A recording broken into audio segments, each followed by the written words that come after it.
Hey everyone, today we're diving into an exciting and rough part of Irish history, the first Viking attacks.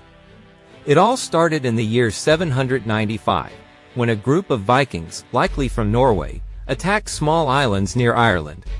These weren't just random fights, they were fast, scary raids where the Vikings stole gold, silver, and even people. Most of the people they captured were sold as slaves, while important ones were traded back for money. Some of these captives ended up really far away, like in Spain or even Asia. Dublin quickly became a major spot in this trade. The Vikings used big trade routes through places like Russia, sending people in exchange for cool stuff like silver and silk, which ended up in places like Dublin and Birka. At first, the Vikings only came during the warmer months. They'd raid, then leave before winter. But things changed around 821. That year, they attacked Howth and took a lot of women. Their raids got bigger, smarter, and started reaching further into Ireland. They even started building camps so they could stay longer. By then, most Viking fighters weren't coming from Norway anymore. They were coming from a Viking place called Laithland, probably in the British Isles, around Scotland and the Isle of Man. By the 830s, this group had become very strong and started leading some of the worst raids in Ireland. In 833, Viking ships sailed up the River Liffey and attacked a monastery in Clondalkin. These raids started to feel like part of a bigger plan to take over Ireland. A Viking leader named Turgesius may have been in charge of this. Some people even linked him to legends like Ragnar Lodbrok, but the dates don't really match up. No one knows exactly who Turgesius was. From 832 to 845, Turgesius caused a lot of trouble. He made Viking camps all over Ireland, including one in Dublin, in 841. He may have ruled from there, or from a camp on Loch Ree. Some stories about him might be exaggerated, but there's no doubt the Vikings were getting stronger during this time. In 837, a fleet of 60 Viking ships attacked the area around the River Liffey. They hit forts and churches, including the area that would become Dublin. That same year, a Viking leader named Soxulfur was killed in Brega. This may have been the moment the Vikings really took control of Dublin. By 841, they weren't just raiding, they stayed. They took over a religious site called Dublin and built a strong base called a Longport, maybe where Dublin Castle is now. From their new base, they raided deeper into Ireland. In 845, they hit places like Dunamace and other important religious spots. They even built a camp near Tullamore. But that same year, Turgesius was captured by the Irish king Miles Secnall and drowned in a lake. That changed everything. After his death, the Irish started fighting back. Kings like Sirbal Mac Dunlange and Miles Secnall began to win. In 847, they beat the Vikings at Carn Bramit. In 848, the Irish won more battles, including one where a prince from Laithland was killed. Another victory happened in a forest called Dysart du Shana. Then, in 849, the Irish attacked Dublin and may have destroyed it for a while. But soon, a new group of 140 Viking ships showed up. These Vikings said they were from the King of the Foreigners, probably Laithland, and they wanted to take over from the earlier Viking settlers. This caused even more problems. By 851, a Viking civil war started. A new group called the Dubgal, or Dark Foreigners, defeated the Finegal, or Fair Foreigners, in Dublin. People still argue over what those names really meant, but big changes were clearly happening. That year, the Dubgal also destroyed another Viking camp at Lyn Duachil. In 852, they beat the Finegal again at Carlingford Loch. Then, in 853, a Viking leader named Amliab arrived in Dublin and became king. Irish and Viking leaders gave him tribute and hostages. He was probably the son of the king of Laithland, sent to bring order. Some say he was Olaf the White, a famous Norse leader. By 854, even King Miles Secnall tried to make peace with Amliab, but it didn't work. Amliab kept gaining power. In 856, or 857, He came back from Britain with his brothers Eamar and Aiel. Eamar may have been the famous Ivar the Boneless. He ruled Dublin with Amlaed, and Aiel helped rule too until he died in 867. And after the first Viking raids, things got really intense in Ireland. Viking leaders like Amlaed and Eamar weren't just warriors, they were smart strategists. They set up their base in Dublin and started making friends and allies all over the island. They even married into Irish royal families to gain more power. Amlaed is believed to have married daughters of big Irish kings like Finliath and Cerbal mac Dunlange. By the year 856, trouble started. A big fight broke out between the Vikings in Dublin and the High King, Miles Secnall. On Miles' side were warriors called Galgoidil, people with both Gaelic and Norse roots. Important churches in Slane and Lusk were attacked, probably by the Vikings. Things only got worse from there. In 857, Amlaed and Eamar beat Cetilfind and his Galgoidil army in Munster. Then Eamar and Cerbal teamed up to defeat more enemies. In 859, Amlaed, Eamar, and Cerbal were at their strongest. They joined forces and fought against Miles Secnall in his own land, Mead. Later that year they made peace during a royal meeting. Cerbal agreed to follow the High King, and his kingdom, Osragi, was moved from Munster to a different region under the king's control. It looked like a peaceful solution, but it didn't last. Soon after, the king of Munster, Mael Gwale, was captured and killed by the Vikings. Cerbal didn't like that and broke his alliance with them. Things got chaotic. Cerbal sided with Miles Secnall, while Amlaed and Eamar teamed up with his rival, Finliath. Battles broke out all over Ireland. In 860, Miles Secnall and Cerbal fought and another leader, Flann mac Conoin. In 861, and the Vikings from Dublin attacked Mead but were pushed back.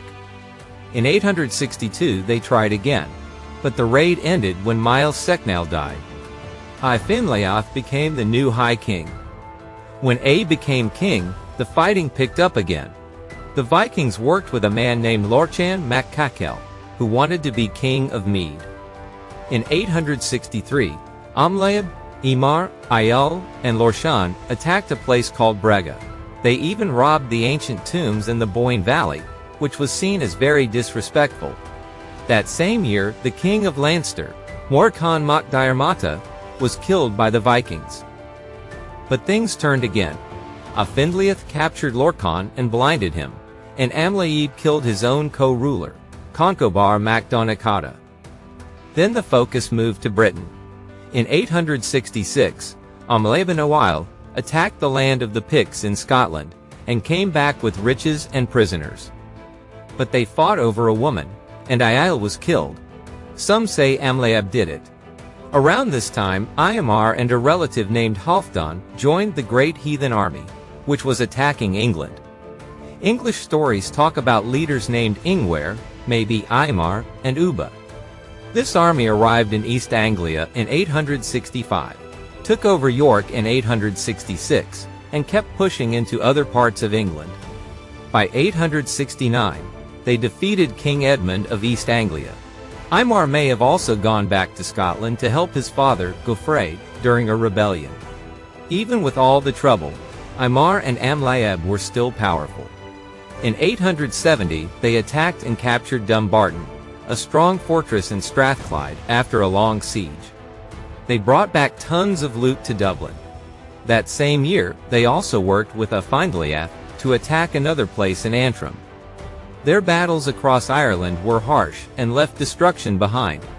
But while they were away in Scotland, their enemies in Ireland made moves. In 867, Amlaed's stronghold, Clondalkin, was burned, and Dublin was attacked. These hits hurt the Vikings' control, but Amlaed didn't stop. He kept attacking churches and taking revenge. In one awful story, he used the head of an enemy for target practice before throwing it into the sea. In 869, Amlaed attacked Armagh, possibly to get back at the people who killed his son Carlos. But by then, his alliance with Finliath had fallen apart. In 870, while Amlaib and Emar were attacking Dumbarton, Finleath raided the land of Leinster. At the same time, another Viking leader named Ulfr killed a local king. By 872, the Vikings were killing Irish clans in places like Laois, Kildare, and Carlow. This may have been their last big attack. In 873, Imar died from a sudden, terrible sickness. Some think his nickname, Ivar the Boneless, came from this illness. Around 874 or 875, Amlaib also died, likely in a battle in Scotland. After they were gone, the Viking power in Ireland began to fall apart. Without strong leaders, the Vikings started fighting among themselves. This gave Irish kings a chance to take back their land. Over time, places like Dublin, Waterford, and Limerick came back under Irish control. Sometimes Irish rulers even ruled Viking towns. And after the fall of Eysteinn, Dublin was still in chaos. A powerful Viking leader named Halfdan, who had already taken over Northumbria, tried to take Dublin too. He killed Eysteinn and claimed the city. But this didn't sit well with the Finleath, the High King of Ireland. Quickly fought back, kicked Halfdan out, and made Barith the ruler of Dublin. Barith was the son of Emar, and also the foster father of Ea's son. This shows that politics and family ties were just as important as battles. This event ended the main fighting in what people called the War of the Irish with the foreigners, at least for a while. Historians say there was a 40 years rest from big Viking attacks, between 876 and 916. But that doesn't mean everything was peaceful. In 877, Halfdan was killed in a battle at Loch Cuan, showing that Viking struggles still continued. Barith had been active even before becoming king. He led raids on places like Lismore and Connaught, survived assassination attempts, and joined several wars. In 881, he led a major attack on the Church of St. Sinan at Dailiag. He died not long after that. Some think he may have also ruled the city of Limerick, proving how far Viking power spread. After Barith, Machael, the son of Eil, became king. But ruling Dublin was dangerous. Just 2 years later, in 883, he was killed by a man named Utar, whose parents were a Viking and an Irish woman named Murgel. This shows how complicated the relationships were between Vikings and the Irish. Next came Sechfrith Iverson, another son of Emar. He was a tough and violent ruler. He attacked important monasteries like Lismore, Cloyne, and maybe even Kildare. His rule faced trouble from another Viking leader, Eilóir, who even killed a king of Ulster. But in 888, Sechfrith was killed by his own brother, Sitric I. Sitric I ruled from 888 to 893. He led many attacks on Irish churches, but Dublin was falling apart. In 893, another Viking leader, Sigfrith the Jarl, showed up and divided the Viking people. Some say both Sitric and Sigfrith may have left the city during this mess. Sitric returned, but in 896, he was killed by his own people. The Vikings were losing control. Ivar II the Younger became king, but he didn't last long.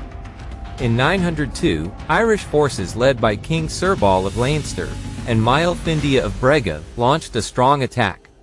The Vikings panicked, ran away, and left their city and ships behind. For the next 15 years, the Irish ruled Dublin. But the city didn't become empty. Archaeologists found that Viking families, farmers, traders, and craftsmen stayed and lived under Irish rule. The warriors were gone, but the settlers remained. This marked the end of the First Viking Age in Dublin. Digs around Dublin have revealed how Vikings lived. In places like Wood Quay and Fishamble Street, remains of wooden houses, workshops, and Viking items like swords and silver have been found. Viking Dublin was a busy town with people from different backgrounds, built with wood, straw, and determination. One mystery still remains. Where was the first Viking base, called a Longport, set up in 841? Was it near today's Dublin Castle? Or along the Pottle River? No one knows for sure, but evidence suggests it was in the middle of where modern Dublin now stands.